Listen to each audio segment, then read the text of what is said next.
probably Nelly Island, fast as they can. And delivered to Bryce. None of you owe me your forgiveness. But for what it's worth, I'm sorry. Everything. I did everything he asked. Eiji had me over a barrel. I knew that Akane-san and Lani would eventually pay the price for it. Right. But that only started about 3 years ago. I'd been streaming longer than that. I started out on my own for about 4 years. Right.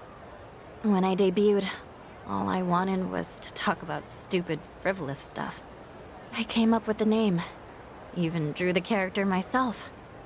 She didn't animate well back then. Just flipped between my crummy still drawings. And then, Eiji offered the channel funds to commission a big-time artist and increase viewership.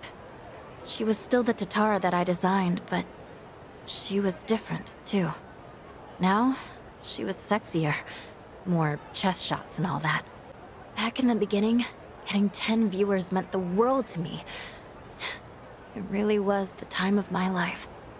It was the first time I felt something real. You see, since I was born, everything was dictated by my parents. My hobbies, my schoolwork. Even my best friends, people I trusted for years, turned out to be on my father's take. Housekeepers would spy on me. They'd tell my parents everything I did.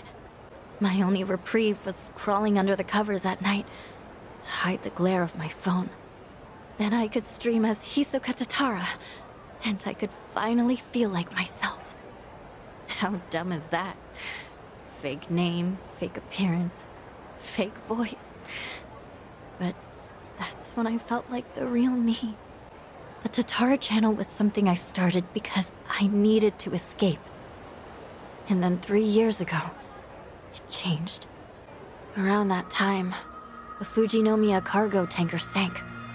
Do you remember? Over 20 crew members on board. And all of them died. The Fujinomiya group's chairman, my father, wanted to cover it up. Completely by accident, I found the documents where my father ordered the information suppressed. Not only did they toss away human lives, they tried to act like it never even happened.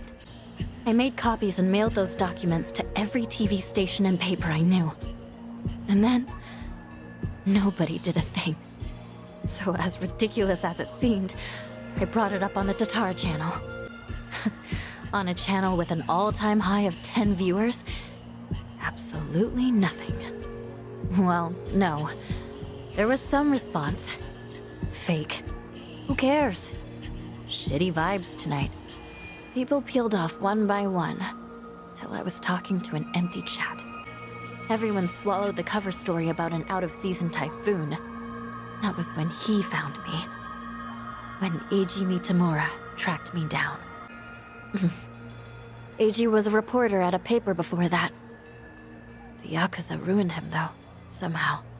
And then, he found my stream. Tatara, he figured, must be someone close to my family. He also deduced that it was most likely a student.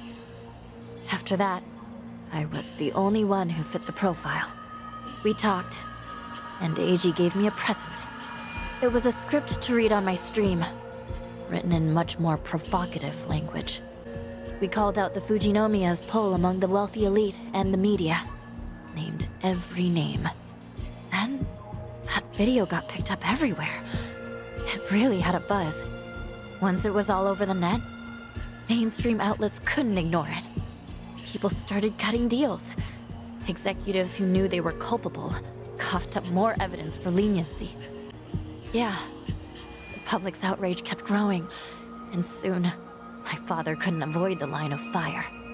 He told me to get out of the country until things cooled down. Been in Hawaii ever since. It was nice, at first. What, too much skin for you? Actually, it makes for a pretty good disguise. So they don't object. You wouldn't know it by their faces when we video call, though. Because of the tanker scandal, and Eiji guiding the narrative, the Fujinomiya group finally faced consequences. Honestly, I thought of Eiji like a savior back then. He was like some kind of modern-day hero, fighting for justice. Eiji and I started operating the Tatara channel jointly. Our entire focus was calling out corrupt public figures. Eiji would unearth scoops and write our scripts. His stories were accurate, well-researched. Most importantly, they were sensational. Politicians, CEOs, celebrities. He exposed anyone in power with something foul hidden in their closet. More and more people started watching our videos, of course. Our subscriber count kept growing so fast it was ridiculous. Believe me, I thought I was doing the right thing. With news media bought and paid for, they never would have gone after the people in charge like we did. And then, little by little, Eiji's scripts started going off the rails. He wrote about an ex-Yakuza who claimed he had reformed, but was still double-dealing in secret. At the time, it seemed like another legitimate exposé. But after that stream went out, more and more scripts came in about former criminals who were trying to make a new start. People who'd already paid their debt to society, made a spectacle of. Hisoka Tatara became a puppet, dancing on his shitty little strings. And I was being used to ruin the lives of people who didn't deserve it. I never wanted that. Tatara was never supposed to be like this vindictive little tattletale. It was all too much to take. So I told Eiji that I was leaving. That was when he threatened to go public with my real identity. And the name Echidna, his Yakuza benefactor, started getting thrown around. So I shut up and read the next script. The hero of Yokohama, exploiting ex-Yakuza to do his bidding. After that, you all know the rest. Akane-san, Lani was all alone, and she protected her. She's an old woman, but still willing to risk her life to do good. Once I saw her, I just couldn't live with myself anymore. But I know that doesn't make up for the channel, for all the evil I've done. Eiji frightened me so much, I couldn't openly oppose him. Back at Akane-san's house, when I, did what I did to you.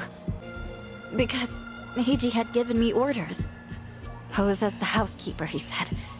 And when Ichiban comes, get in with him. He was betting you'd find her before anyone else. Yeah, I'm not a pro-spy or anything. I was desperate. When Eiji asked what happened, I figure I'd make something up about unexpected trouble.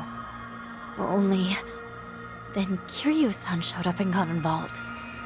So at District 5, he gave me one last chance to start following you. If I failed again, he would tell my family everything I'd done. In the end, I was too weak and scared to do anything but go along with it. And now Hanawa-san and Wong are dead. Akane-san and Lani are still in danger. I can't make any more excuses. No more lies. Right. I swear to you. You're right. I guess there's nothing left to say. Maybe. Or maybe I just thought I wouldn't be able to pawn it. This was supposed to be my apology. Why are you like this? Okay. Thank you too, Ichiban. I'm here to stay.